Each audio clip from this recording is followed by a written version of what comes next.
I would like to solely be online. Well, I would like to be that first person, but I would also like to be the person that if a bride has a vision for a veil and they can't find it anywhere, I could do that for them. Hi, I'm Jacqueline Snyder, and this is the Product Boss Podcast. I've helped launch and grow thousands of product-based businesses, even one of my own. And over the last 20 years, I've seen behind the scenes of businesses just like yours. Whether they are makers, manufacturers, artists, or food and beverage businesses, I have spent so many hours studying it all. I've discovered what makes them successful, what mistakes they could have avoided, how did they turn their ideas into a successful business, and what are the strategies that they have used to make more sales and be discovered by more customers. And this is what this show is all about. Whether you're just starting out or you're looking to become $1 million product boss, I'm here to give you the permission to chase your dreams, no matter how big or small. All you need is the right mindset, a little courage, strategy, and support, and you too can be the next $1 million product boss. Let's do this. Hey, product bosses. All right, well, welcome back to another awesome coaching session. And today I'm chatting with Fran of Francis Ann Veils and So Glorious. So Fran initially started creating custom veils as an add-on to her alterations business, but she ended up falling in love with them and now is designing veils. And that has become her new passion to help brides really reflect their vision and customization and make all of their wedding day dreams come true. I love it. I worked in bridal for 5 years. And so Fran and I really connect in this episode because I get it. I get where she's coming from and her customers she's working with and all the things. So, like many product bosses, especially those of you that are doing custom and one of a kind, Fran is really struggling with getting people to know that she exists, right? Outside of the people that work with her that are local and then come work with her in her alteration business. So we really need to think about how she can reach online customers, how more people can know that her company exists. So that's what we're going to figure out today. Ready? All right, let's dig in. Hey, friend. So, this is just a secret between you and me, but how many tabs do you have open right now on your computer?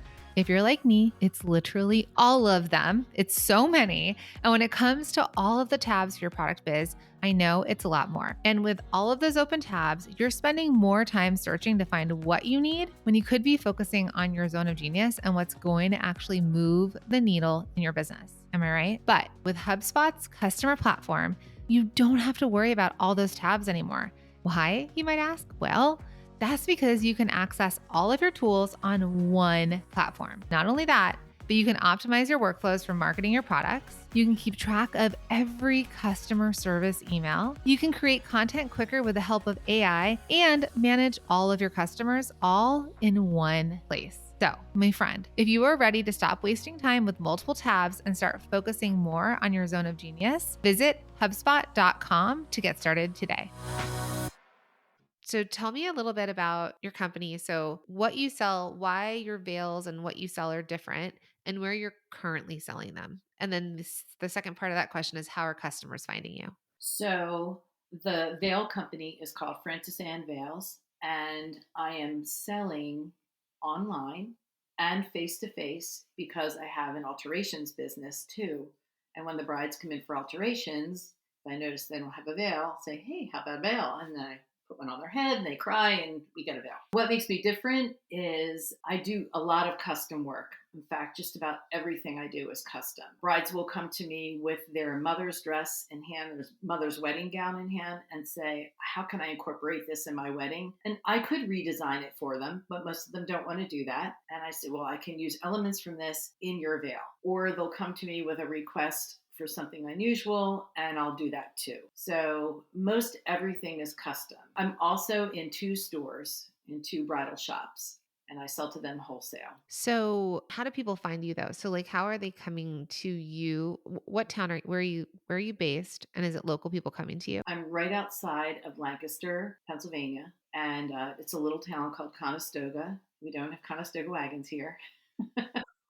There are some Amish people that live up the street, but no. So it's a lot of word of mouth. I have a lot of bridal shops that will say, I don't carry veils, but Fran Miller does. So go see her and get your alterations done there and get a veil. So I have that, a lot of that. And then I've had a few people find me from Instagram and order from me just virtually, online, which is really neat. Like I said, some of them ask for some really unusual things. Like one girl asked for a cape that had all different colors on it, and another gal wanted a certain type of floral botanical veil. And so we picked out the colors. She sends me paint chips, and we go with it. Okay. And then what's the difference between your Instagrams where it's Francis Ann Bales and then So Glorious?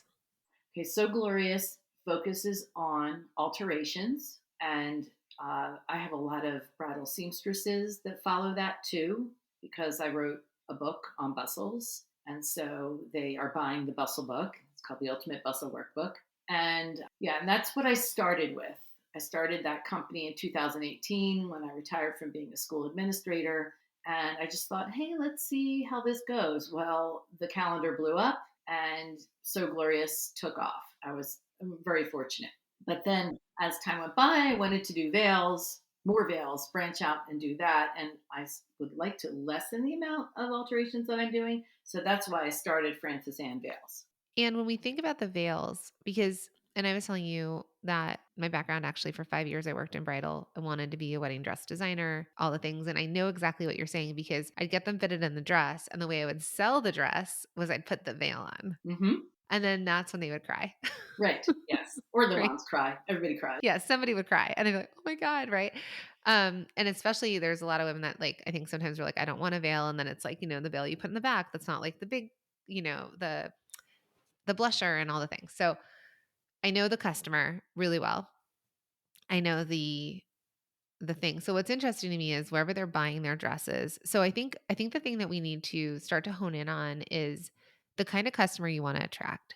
So right now you're more of a local wedding dress seamstress, right? Because I physically have to come to you for my alterations. And so what's contingent for where you are is the um what is it like the oh my god that like the means like the average mean like the income of the people in your neighborhood or let's say within what like a 20-mile radius 15 miles maybe, right? So when we're a local company we have to really think, okay, who's actually like we have to think about our customers locally.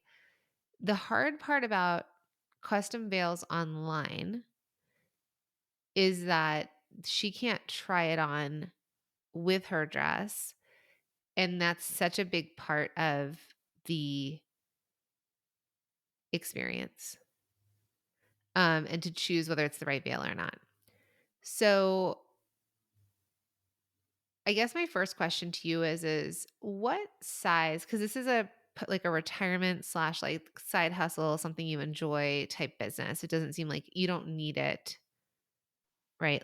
Right. Like, you don't need it for what you love to do and to keep and live this part of your life with something you love to do. I mean, I always tell my husband, he's like, "I just need to play the lottery to win it." I'm like, "Yeah, well, you have to start with tickets." And he's like, "What would we do if we won the lottery?" I was like, "I'd probably start another business."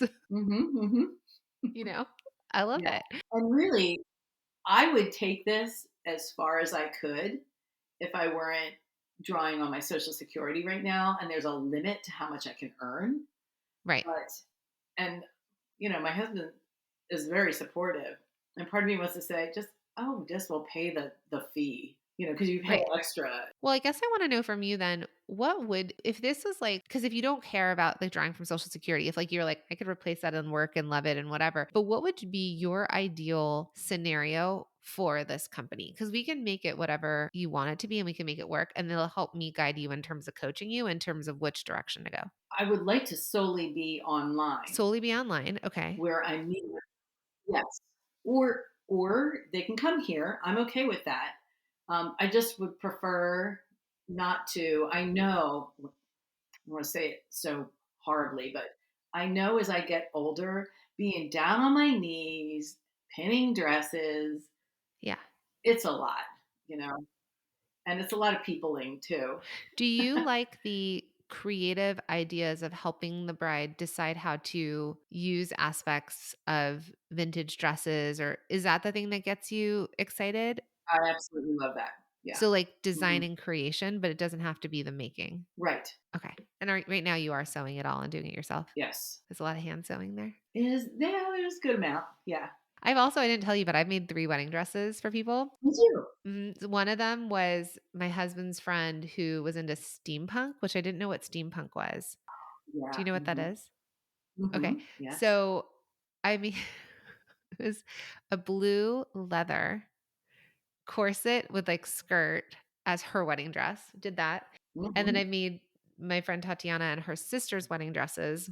And they flew me to the Dominican Republic for her sister's wedding. And I was literally still like, I was hand sewing on the applique of the lace on the veil Mhm. in the hotel room before. It was insane. So, and I actually tried to make my own wedding dress. And then I remember the bridal designer that I worked for, she's like, it's actually bad omen to make your own. I have an entire story. So basically, even though I wanted to be a wedding dress designer and I wanted a designer dress, I couldn't afford it. So I went to this you could buy samples off a rack. And I bought the one my mom and grandma liked, not the one I liked. So then I locked myself in my room one night. My husband's like, where are you? Well, he wasn't my husband then. I clipped apart my entire wedding dress with with nail scissors. Cause like, I'm just going to remake it. I'm using it as a base and I'm going to remake it. And then I had a pattern maker and she's like, yeah, I'll help you. She never helped me. So it's like literally 2 weeks before my wedding. I did not have a wedding dress. My friend goes, when are you going to freak out about this? I was like, So I was in downtown LA and there's like all these like random stores. And I ended up walking, it's called the Alley. And I walked and there was they sell quinceanera dresses and things like that. And they happened to have wedding dresses. And there was this like, I think it was Waters and Waters. It was it was a knockoff designer dress. It fit me. I didn't have to hem it. And I'm only 5'3". So I was like, this is crazy. It was like kismet. And so I ended up buying my wedding dress out of a back alley in downtown Wow. That sounds shady, doesn't it? and got my veil and did all that. And I added like some things to myself. So like I get it. Like I know I've been in your place where I've altered, where I've helped people custom make things. I've custom made them. So, and you didn't even know this before you booked this call, but I know exactly the customer you're dealing with. But I also know the scalability part of it, where we have to figure out a better business plan to scale it so that it can be online and that it does work.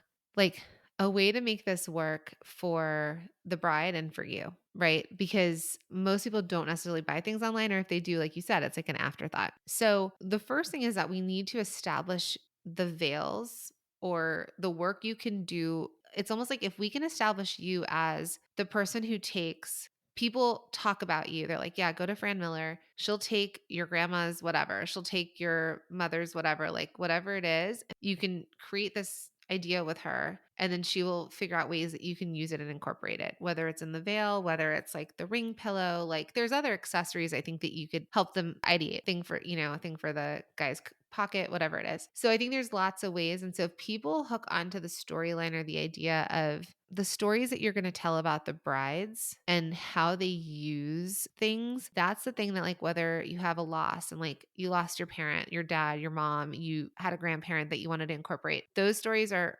heartfelt. They're sad stories, but they're heartfelt. Then there's the ones where it's like, I don't want to wear my mom's wedding dress, but I want to incorporate part of it. And she said I could cut it up. I want that built into my dress. I used to sew in blue ribbon, like blue into the inside of the wedding dresses. So they had their something blue, right? So there's like little things like that. So there's so many beautiful creative things. And what's going to sell people buying from you is actually going to be the stories and the shared stories. And that's the heartstring part. So they're not even going to be able to deny that they're not just going to go buy a random veil on Amazon, which is bonkers.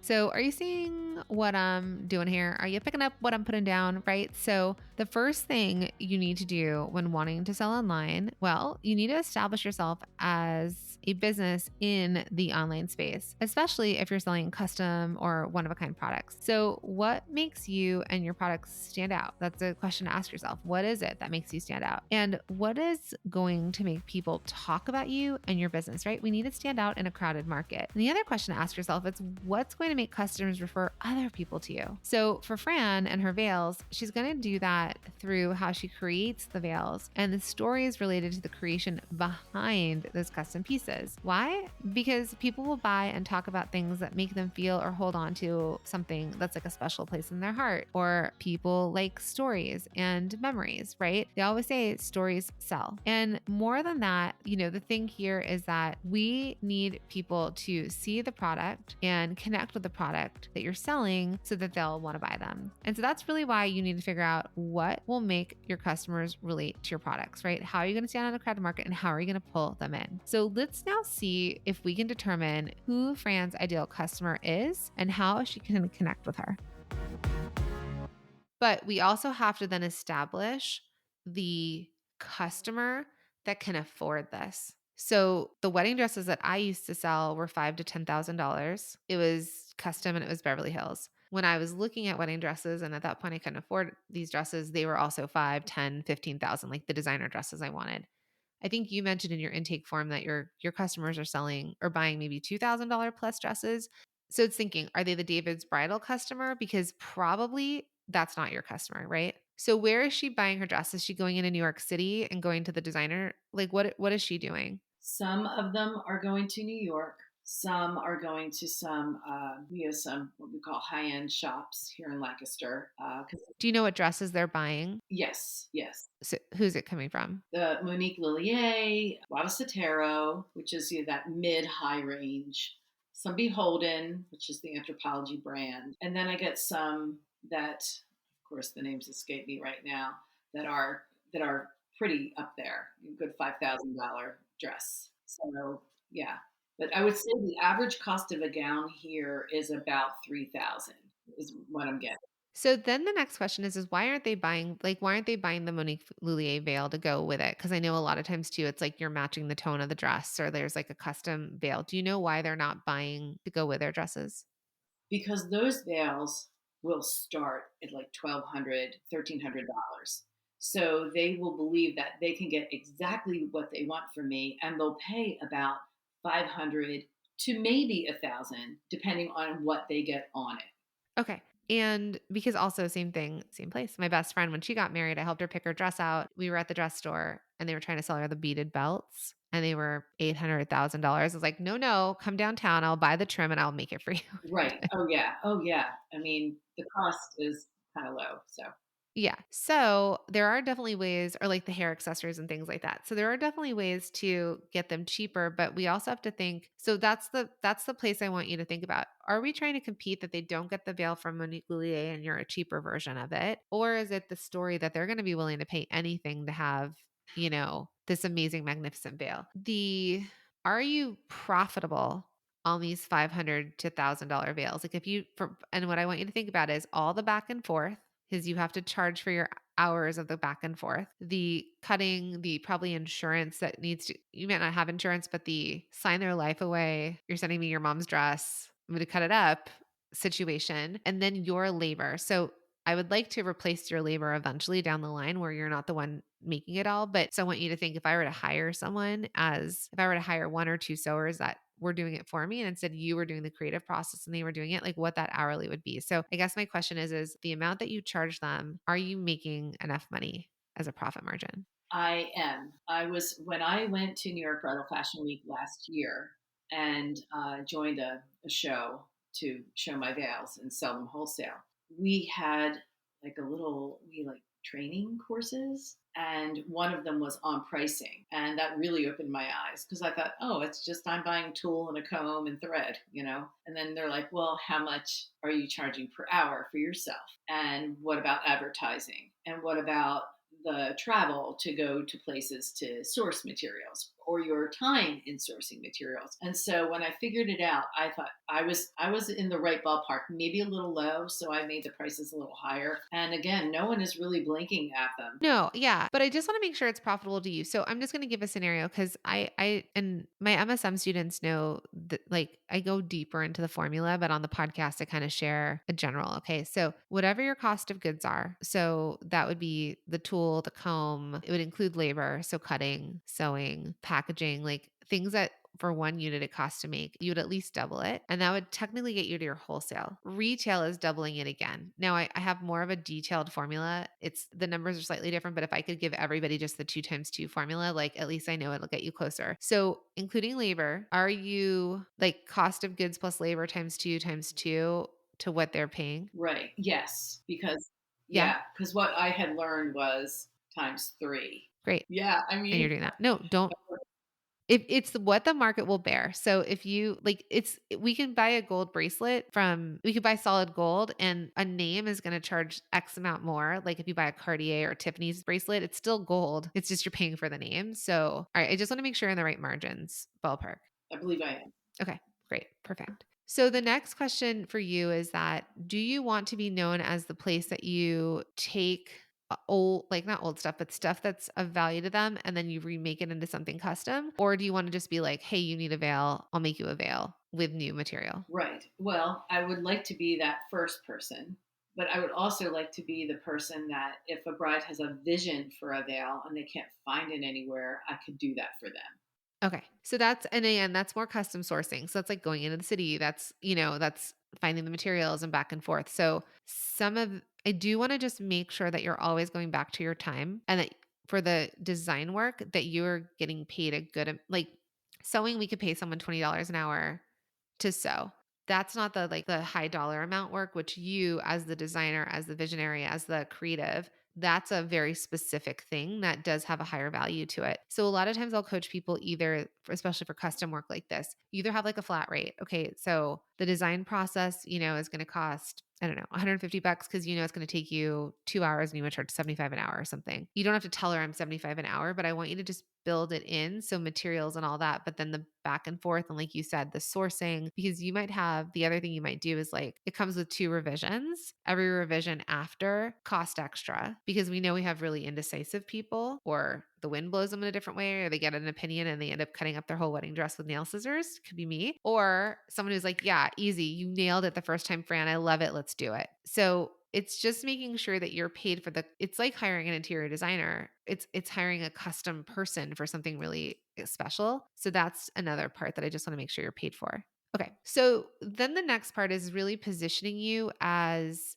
again, it's positioning the stories and it's positioning the value and it's attracting the bride that is going to pay you for a custom veil. And that's the online part of it all where I'm looking at your Francis Veils Instagram, but a reason why people are so the reason I'm also talking about Instagram or potentially TikTok for you is typically brides are a certain age. So the struggle for you is going to be that you're going to need to be where the younger bride age people are in terms of your marketing if you want to do organic type viral marketing. You can always do ads, which I don't necessarily think you should do right now because it's not scalable for ads. So it's going to need to be like you're the place that people talk about or they're like, "Oh my god, where'd you get that?" And they're like, "Oh my god, Fran Miller, like she's online, here's her Instagram, here's her TikTok, here's whatever." The second thing is like you can always become a vendor on things like The Knot or like pitch people to do that for you or you can approach event planners, like wedding event planners and you let them know about your service. I have a few. Actually, I have three in the area who deal with high end brides, and they send people to me often. Great. So we need that in West Palm Beach, like probably Florida. Like I want you to think of cities. So your first job is one of your jobs is going to be where is my ideal customer living? Where is the money? Like you could do tri-state area, like Connecticut, Pennsylvania, New York, New Jersey. Find like the towns that have the revenue or the household income is somebody who would be buying a $5,000 dress, $1,000 veil, and they're having a wedding of what? Like, how much is that wedding costing them, right? It's probably not the $1 million wedding. Probably not, because they're probably flying to Italy and getting their dress done, specifically. But it's someone who's probably more well-to-do that can afford this. And so if you can find the towns, so the places that you're going to find your customers are going to be through event planners, through wedding event spaces, right? Shops. So I want you to think, where is my ideal customer? And it doesn't have to be social. Like social is a secondary part of this. And I see that you're working on and building it, but you can also be word of mouth, which is like a very easy way. And what we need is we need the people who are hiring the planner, and the planner's like, yeah, let me help you from start to finish. And then it can say, they're going to know like, oh, this person's really nostalgic. There's this amazing person who does these amazing veils, or can take, your grandma's whatever and turn it into this. And then you're the referral point for them. So that's your first expansion point. Do you have any questions about any of that? So, like right off the top of my head, I can think of a town where my sister lives, Leesburg, Virginia, where her daughter's wedding was like 3, 4 times what my daughter's wedding cost.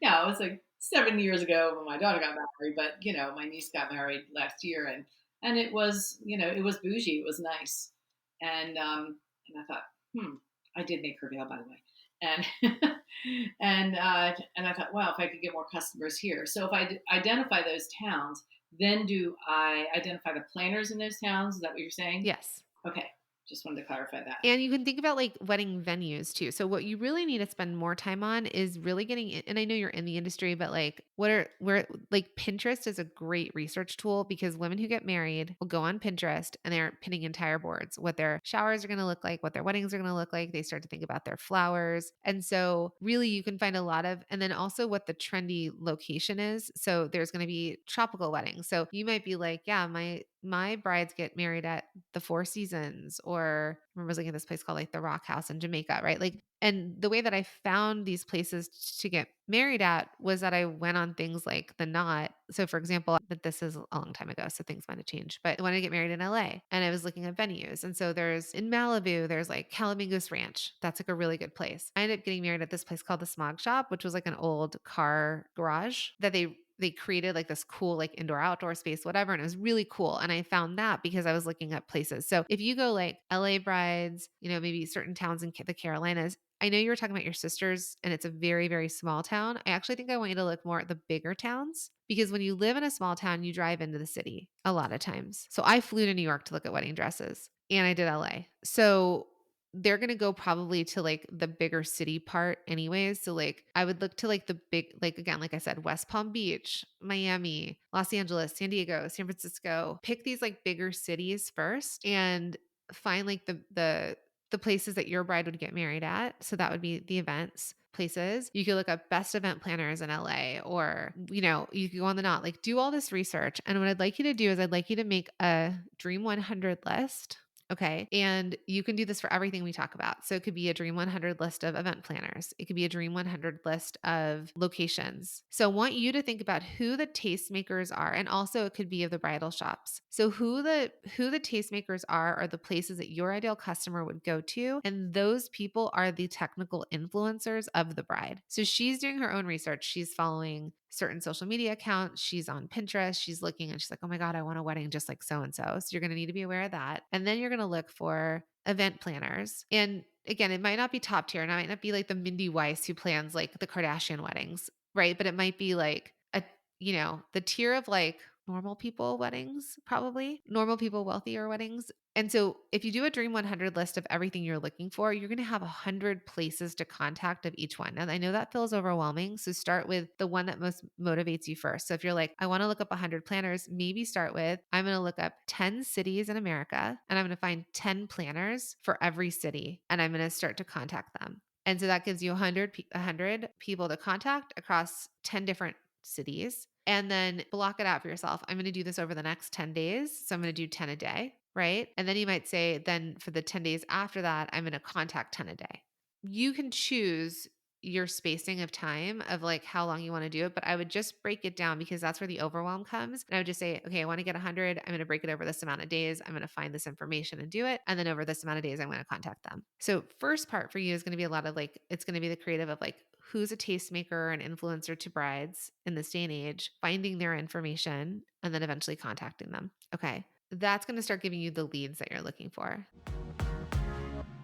So do you see where I led Fran here? We started off with really narrowing in on the type of customer she wants to attract because she needs to know specifically who she's selling to. Remember, if you're selling to everyone, you're actually selling to no one. I know, let me say that again. If you're selling to everyone, you're selling to no one. So after figuring that out, then you can see how Fran and I started peeling back the layers on how she can specifically find and appeal to her ideal customers. And since Fran is creating custom and one-of-a-kind products for brides who are typically of a certain age, she can go use Instagram or TikTok or maybe even Pinterest. But one of her biggest areas for expansion could actually be reaching out to wedding event planners in areas where her ideal customers are located to become a referral source. So I say that because a lot of times our brains go straight to social. And yes, Fran can do that. But at the same time, there might be an easier lever to pull here. Going to actual influencers of weddings would be a wedding planner, right? They are influencing the bride and the choices that she makes. Those are the original influencers. So in Fran's case, her best opportunity is going to be making those connections with others who are serving her ideal customer, and they will then recommend her products to them. I don't want you to underestimate the power of partnerships and word of mouth referrals, because that's what's going to increase the awareness of your brand, right? That's what's going to drive new traffic to your website. We can't do it all, so let's let other people talk about our businesses. So now I want to figure out how Fran can start to create the same experience that she has in person with brides and the people who come into her to have their dresses tailored. And now I want to figure out how we can do this online.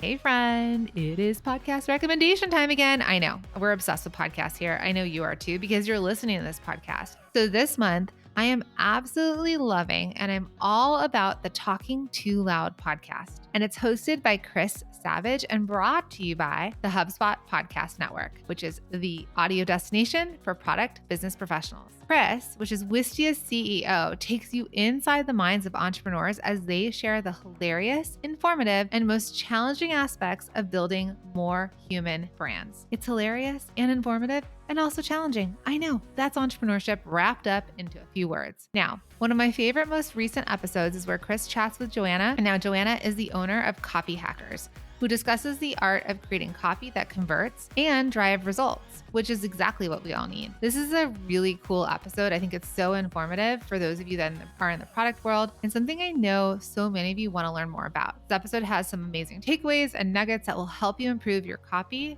So be sure to tune in. Listen to Talking Too Loud wherever you get your podcasts. Now back to the show. Hey, Product Boss. Okay, so you know that I am on a mission to empower women all over the world to build product-based businesses that give them the security and freedom to build their dream business, which will also lead to the life of their dreams. So I know that I can help you do this by teaching you how to nail the core 4 foundational pillars of a standout business. And it's going to turn your business into something that feels like it's kind of struggling along or limping along to standing out in a crowded market and getting more customers. So I am so excited to invite you to join my free masterclass, your 4-step playbook to stand out in a crowded market and get more customers so that you can grow your business no matter where you sell. In just 90 minutes, I'm going to teach you the core 4 foundational pieces your business might be missing, how to stop wasting time and money on things that don't work, and what to focus on instead. I mean, these are proven ways to build an audience that buys from you and that tells their friends about you. So what I want to do is I want to unlock what can be blocking you from growing a profitable business and how you can turn it around pretty instantly. All you have to do is come join me inside of this totally free masterclass. Head to theproductboss.com/standout to get access. Again, that's theproductboss.com/standout. Now back to the show. The second part is, how do you do this online? So you have lots of different ways that you could do this. With bridal shops, you could send them the same way that like a wedding dress designer does. You might have like versions that go to them that they can try on and then they place an order with them, or it could be a referral point. What I do think you may need to do is, do you know the brand Warby Parker, the glasses? So they started as a place where you could try on as many glasses as you want online, because what they were trying to do is they were trying to disrupt the industry in the way that usually to get glasses, and you wear glasses, I wear glasses, you have to go into a glasses shop, right? Like the optometrist or lens crafters or whatever. You have to try on all the lenses. You have to be there. Lens crafters disrupted the industry originally because they're like lenses in an hour, right? And they could get your stuff done in an hour. Warby Parker was like, okay, how about the people who don't want to leave their house that have their prescription, they want new glasses. And they truthfully were going for like the younger, because when they first started, they were doing like college campuses. So they were going for like the younger millennial that could transition to buying their glasses online. And so you could go on and you could order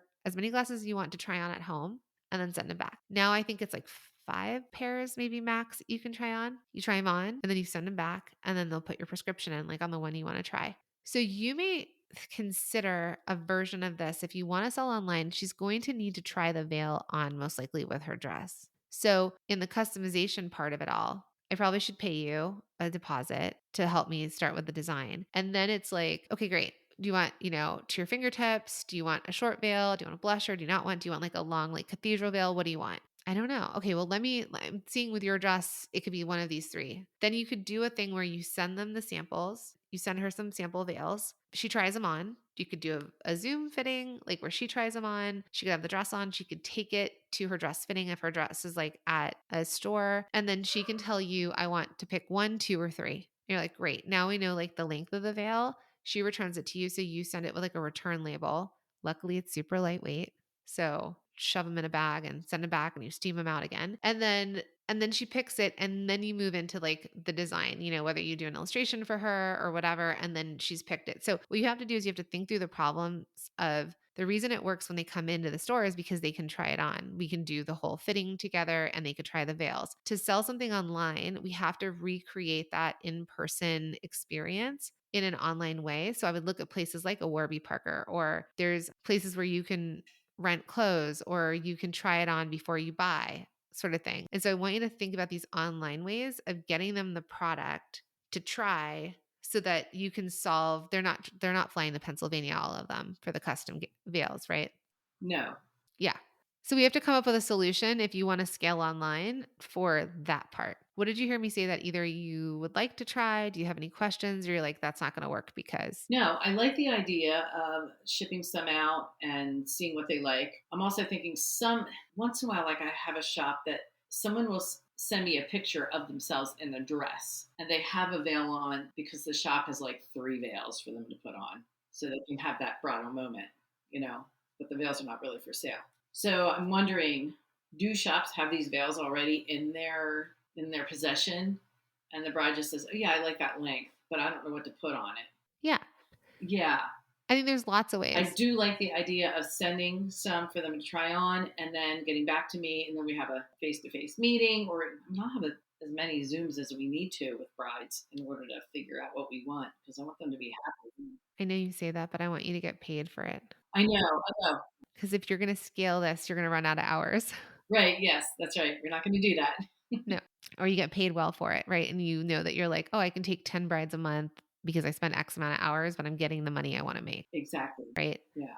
So I think there's 2 ways. So one is I find you online, I find you on Pinterest, I find you on Instagram or TikTok, and I'm like, hey, Fran, I've got this dress. I really want to do it. I want to buy it. Like, can you do a veil? Yeah, I can. I think there's you having enough on hand that you can send out as samples Hmm. with return labels, and they have to like give you a credit, like things have to get returned. So you can charge them, like you can say like, these are worth each $150, $200. They're not returned. I charge your card or if they're damaged. And then from a bridal shop perspective, it's the same idea. As you're talking and trying to get in on these bridal shops, I think one, you're like, there's a referral fee. So if you refer people to me, then for every veil I make, I pay out $150. I pay out $100 a veil, like whatever it is. Like you can, and also alteration places too, for example. And then you'll ask them, do you carry sample veils for them to try on? If you do, great. Here's the process. You can have them try them on. Then they can contact me and I can do custom and then I'll give you the referral fee. So they want to refer you out. Or they're like, oh yeah, we don't have any veils. You might be like, great, let me send you my 3 best styles with like how to work with me. I cut in $100 or whatever the deal is per veil. You can make it a flat fee. Don't make it like a percentage of what you're charging them. Just make it an easy referral fee. And then, so I think you just choose how you want to work in that way. And it'll just be based on the individual like partnership you have with that bridal store or alterations place. How does that feel? That feels good. That does feel good. Yeah. Okay. So this is like the problem solving of how do we scale this like customized business. I think the second part, so I think the two hooks you can make is you could say custom veils, but I don't know what that means. So there might be a way for you to lean into, you could have like not off the rack veils, but like special veils that you feel like the one that you have with the ruched fabric at the end. Right. Yes. The ruffle veil. Yeah, the ruffle veil, very Mhm. cool, right? Mhm. So there could be stuff like that where it's not necessarily custom, like they can customize the length, but you might be known for the ruffle veil. Oh my God, where'd you get the ruffle veil? Like, oh yeah, Fran Miller makes these ruffle veils. They're awesome. The lace edge, usually the lace matches to like the dress, whatever. Like, and that could be the secondary part. But I do think that there's this, and tell me the people who are coming to you, they want the custom where you're finding all the new materials, or are they really more so wanting things made from something old? They want things added or made, or they saw something online and they're just afraid to buy it online Okay. from that person because the reviews are bad. Because there's a few people out there that are selling these veils for really inexpensive, but when you read the reviews, you're like, okay, that's why. Are you, are you in any of my courses or programs? No, not yet. No. Okay. If I were to prescribe one to you, I think Standout Society would be the best one for you right now. And the reason I say that is foundationally, I think it will really help you figure out who your audience is, your nail your customer, really serve her. We like do this whole customer, like we really hone in on who she is and like what her problem is and how we solve it. Then we work on your brand. So really establishing what Fran Miller is going to be known for and how it's perceived.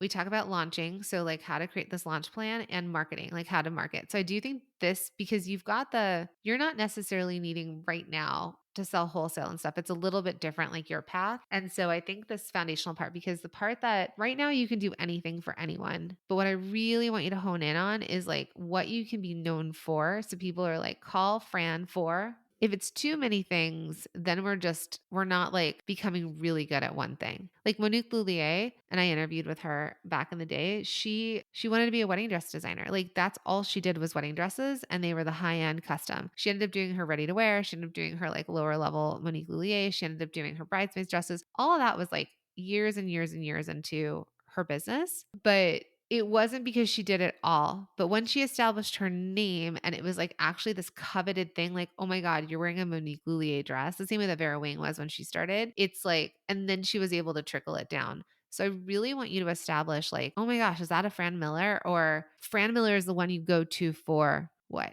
Right. Yeah, that's what I would like to see. Right now on my Francis Sandvale's website, there are three different things you can do. One is like the shorty collection. Those are like bachelorette party veils and whatever. That's like a little add-on. And then the other is the classic collection, which is like that's where I'll sell my ruffle veil or just that some girls just want a really soft veil and plain because they're just going to wear it down the aisle and that's it. And or a little drop veil, something short. How does the shorty veil do? Right now, not good. I was considering taking that down, but my two wholesale shops will say to me, "Yeah, that's an add-on for us." Yeah, to me, it's like something she's gonna wear like the after party and she takes the veil off, or she's gonna wear it to her bachelorette. Like the cover picture for that on my site is a gal that she's a professional cheerleader dancer, and she wore that fancy jumpsuit to her reception as she put the bow in, and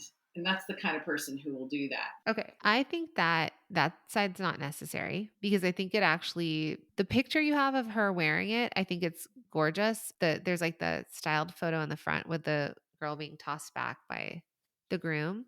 But I think there and the girl you have photographed in this, she's very hip and cool, but it actually is calling on a different type of bride. The way that she's styled in this, she's more of the kind of like alternative. She's got a tattoo, like it's a certain look, but she doesn't represent the what your classic like what your home images look like are very like you said design a veil that would become an heirloom. The visual representation doesn't feel heirloom. It feels more like, oh, quick, cheap veil I can get for something extra. It's like you said, it's like an add on. versus the photo up front of the bride being dipped by the groom feels like that expensive wedding. And it's like, oh, I can also get like a short one. And if you could make them look like the one where she is being dipped and it feels there's like the ribbon up top and it feels really high end, it makes sense as me not only buying the one custom veil from you, but like adding on a shorter one. So I do think it's more of an add-on. And I don't think it should be your like main like pick shorty or classic. I think your classics, it really should be classic or take it like custom, because classic is more an off the rack situation. Like it's designed, I don't have to do anything. I can order ruffles. You get the details that you need from me. So I think that when I land on your page, I think it should be more of like, what do you really want to sell here? So I think you want to sell the classics, which are like off the shelf. They're your designs. You're like, this is what I imagine. And people are like, this is beautiful. And then the second one is create the custom veil. And instead of let's create a custom veil, the languaging just might need to change a bit to like either you're like, because you have the first part is ready to wear and custom veils that are individual as you are. Not every woman knows what ready to wear means. So, and then the next part is design a veil that will become an heirloom. So, giving a lot of different versions. So, I'd love for you to do some market research in terms of like other websites that exist that, could be really, she wants to envision herself. She like, you're not selling the veil, you're selling her what she visions for herself for her wedding. You're selling her what she aspires for. And so the website needs to represent what she aspires to be, which that groom dipping the bride is just like, yeah, like that's like after the wedding, they're so happy, they're in love, like, yes, like we did it. And then there's the like presentation of her walking down the aisle that like when you first see the bride. So I think that the website, I like the classic collection for you. It doesn't have to be called classic. It could be, and I would really, you only have, if it's Francis Anne, like I'd be like Francis Anne, like collection. And then there's like, then it could be like the design a veil that will become an heirloom. And then that's like a secondary choice. And that's where they can choose and then customize. You can work with it and you can go through your process there. So those would be the ways that I would like clean up the site to start. I'd probably also give them more information. So I just want you to look to, this goes back to again, like market research, which we do in Standout Society, but which is why I think it'll actually be really helpful for you. You will go in and you'll find competitors that sell veils that are more established, not Etsy people, but like more established companies. And you'll see what their product descriptions look like, the types of photos they're using. There's all these like other things you can look at that then will like just kind of leave breadcrumbs of like how you can update yours. Did you catch that? Did you catch how Fran is going to be able to scale her online sales? Okay, so it's actually twofold. Her first part is to offer to send sample veils to those who are interested in purchasing so they can experience parts of the veils in person and do a Zoom fitting, right? This is like an alternative way that you could really think, how do I take that in-person experience and make it happen online? Now, the second thing she could potentially do is to create a website and an online experience that allows her ideal customer to see the vision she has for her veil at her wedding coming true. So how do you do that? Well, you do that by honing in on what you're good at and known for, and then placing those products on your homepage so that people can actually know exactly what they can purchase from you, right? When they land on your website, do they know what you sell? So for Fran, her classic collection is her kind of like bread and butter off the shelf, the things that she can sell. Then the other thing she does really well and she stands out with is her custom veils that she offers. So when she combines the two and she shows it to the customer that lands on that website, then she's going to replicate that in-person experience in a way that could be a virtual setting, right? And that might bring up that same feeling and the same emotions that her customers might have face to face, or at least a feeling that's similar to it. And that's exactly what you want your customers to experience when they're shopping online for your products. Okay, so action steps. You ready? Okay, so a lot of this is really to clean things up because as much as we want to sell, we have to get clear on some of this like foundational stuff. So one of your questions was, where should I sell my veils? Should I be selling the veils on my website or on Instagram shop or Etsy, which I really want to avoid? Don't do anything that doesn't feel aligned with you. What I just gave you, this entire strategy, you can sell 10 veils by just contacting 10 people and them getting one client for you, right? So if you don't want to sell Etsy, don't sell Etsy. If you do want to do it as like an initial part where you start to be discovered, you could do it as like a lead gen type thing because they bring the customers and people might be looking for it there. And you could put a few on there if you want as like a lead generation, but it doesn't need to be that you're going to build your entire business there or that you're going to figure out ways to get them to your website. Okay. How do you feel about social media? Do you enjoy it? Oh, I You love do? it. Okay. If you go on this So Glorious, site, which has been around for a good 5 years now. You'll see I really enjoy doing the reels and being creative with them. And, you know, there's like a funny side of my personality I like to put on there. Yeah. Well, that's what I saw. Like you on So Glorious, you have more followers than on the Veil Company.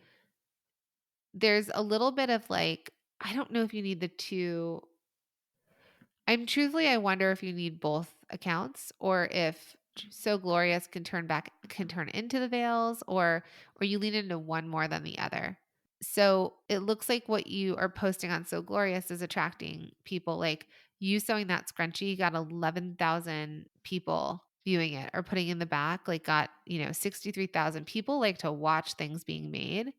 So even if So Glorious, if there was either a way to like change the name and just use that account, or you start doing what you were doing on So Glorious and you send people over to Francis Ann Vales, it's like you might want to pick one or the other to grow. See, the purpose for each is different. And so whenever I post a veil thing, I've been cross posting. Yeah, it looks like that. Yeah.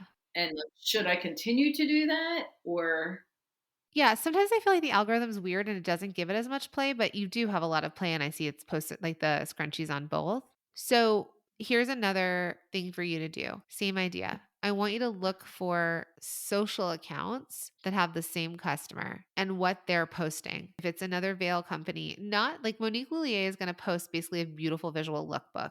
It's not going to be those brands. It's going to be people who are really growing this like audience because people are voyeuristic, they're dreaming of their future like wedding, they are following because they are getting married and they want to know stuff, or you're like this is a bridal event designer. Like people who are architects or interior designers, they will post other people's work because people who are following interior designers are looking for inspiration. So they'll even just repost another designer stuff being like, I love this hallway. So you can use content that is, and I talk about this in Stand Out Society too, like the ABCs of content, which is attract, bond, and convert content. So you're going to need more attract content, which is casting the wide net. That's like, I follow, Francis Ann Bales because I plan on getting married. I dream of getting married. I am getting married and I want inspiration of some sort. Because it doesn't matter if they want to watch you sew something and put it together. They can, and that's a bit of viral, but we really want to attract the right customers. The bond is where they're going to look at your content and be like, oh, yeah, I belong here. She's my vibe. The brides are my vibe. You're posting, it could be posting making stuff. It could be posting like sneak peeks of other people, like stories. Like this person took her grandma's handkerchief and sewed it inside and blah, blah, blah, blah, blah. That's like the bond. They get to trust you. And then the convert content, which is a little bit less, is the new veil dropped, beaded veil, sale on custom, or like get your orders in by this date. Like September's a big wedding month. So it's like you probably were pretty busy. So it's like booking out for the fall weddings. So that would be my way of you thinking about content for social to start to pull forward the right people following you because we just want the right people following you. We don't want everybody. yeah. No, I think that's great. It's really helpful, super helpful. Okay. So found it's a bunch of foundational work and I think you can easily once you get clear on this cuz you're like I would like to have 10 brides. I just want you to think 10 brides for what month? Like what wedding months do you want to do it? What do you want to sell? Make your choices on like what you want to sell.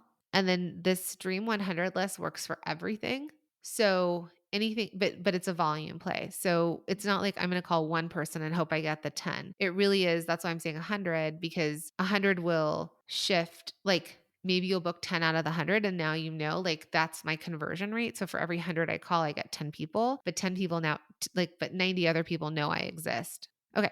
So if somebody is listening to this and they're getting married, someone they know is getting married, all the things, how can they follow you and buy from you? They can follow me at on Instagram at Francis Ann Vales, and it's Francis with an E, Ann with an E, and Vales with an E, I may say. Or go on to francisannvales.com, and that's how you'll find me.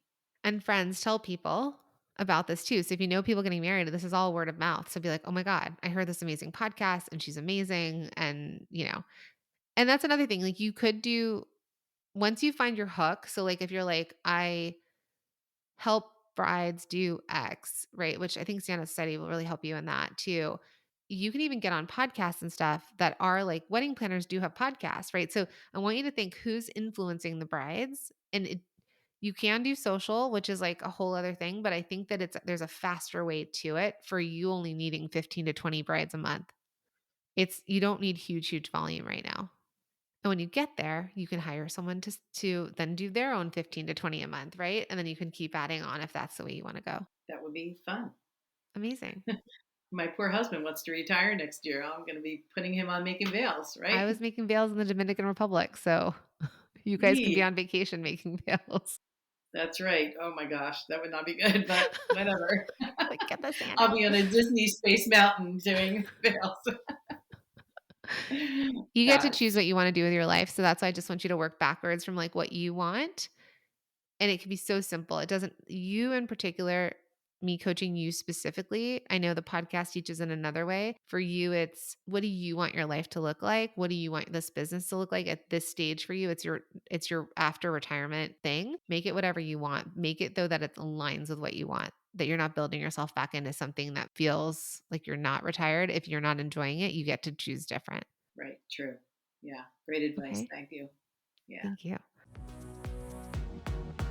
So, Fran is just truly so talented, and I really enjoyed coaching her. And it took me back to my days working in bridal. And the main theme here is that, she really wants to move her business online. And to do that, she's going to need to go back to the foundations. First, of really establishing herself and what she sells. And by herself, I mean her brand, right? So that we know what we're buying or that her company is referable. We also need to know, and she needs to know who her ideal customer is, and then how she can create that online experience that's similar to what brides are looking for in real life when they're trying on wedding dresses and when they're trying on veils. So if she follows these steps and she digs deeper and she figures out how she can stand out in a crowded market, I think that Fran is really going to establish herself in the online space and she can grow her sales. And I want to tell you, it is possible. This is possible for Fran to grow her custom, one-of-a-kind business online. She just was looking for the knowledge and the tools and sort of that path forward. So if she's able to focus and follow these steps and really nail down her foundations, that's how she's going to stand out in that crowded market. That's how it's going to make everything easier. A lot of times I say that people skip steps 1 through 4 and they jump to step 5. So they come up with an idea, they make the product, and then they go straight to selling it. The thing is, they've missed a lot of the foundational parts here. And that's really, that's a big part of what I teach to my students, especially in Standout Society. We dig into the foundations of a solid business and building a brand and your ideal customer, being known for something, and then how to reach out to them. So I think Fran is going to do great. I know that you can do the same thing as long as your foundations are solid and you haven't skipped the steps. All right. So if that's something you're looking for, I'll drop a link into Standout Society if anyone here is like, hey, I want to know more and that might be really helpful to you. I'm going to drop that into the show notes and it's standoutsociety.com just in case, so that you do feel solid and that you do know how to stand out in that crowded market. All right, friend, this has been great. I'm loving the reviews that are coming in. Thank you so much to these reviews. They just mean the world to me. So if you haven't done so already, make sure you're following the show because we want to make sure that you're getting the 2 episodes dropped every week to you. And then if you haven't left a review yet, I'd be so grateful if you did. All right, I'll see you in the next one.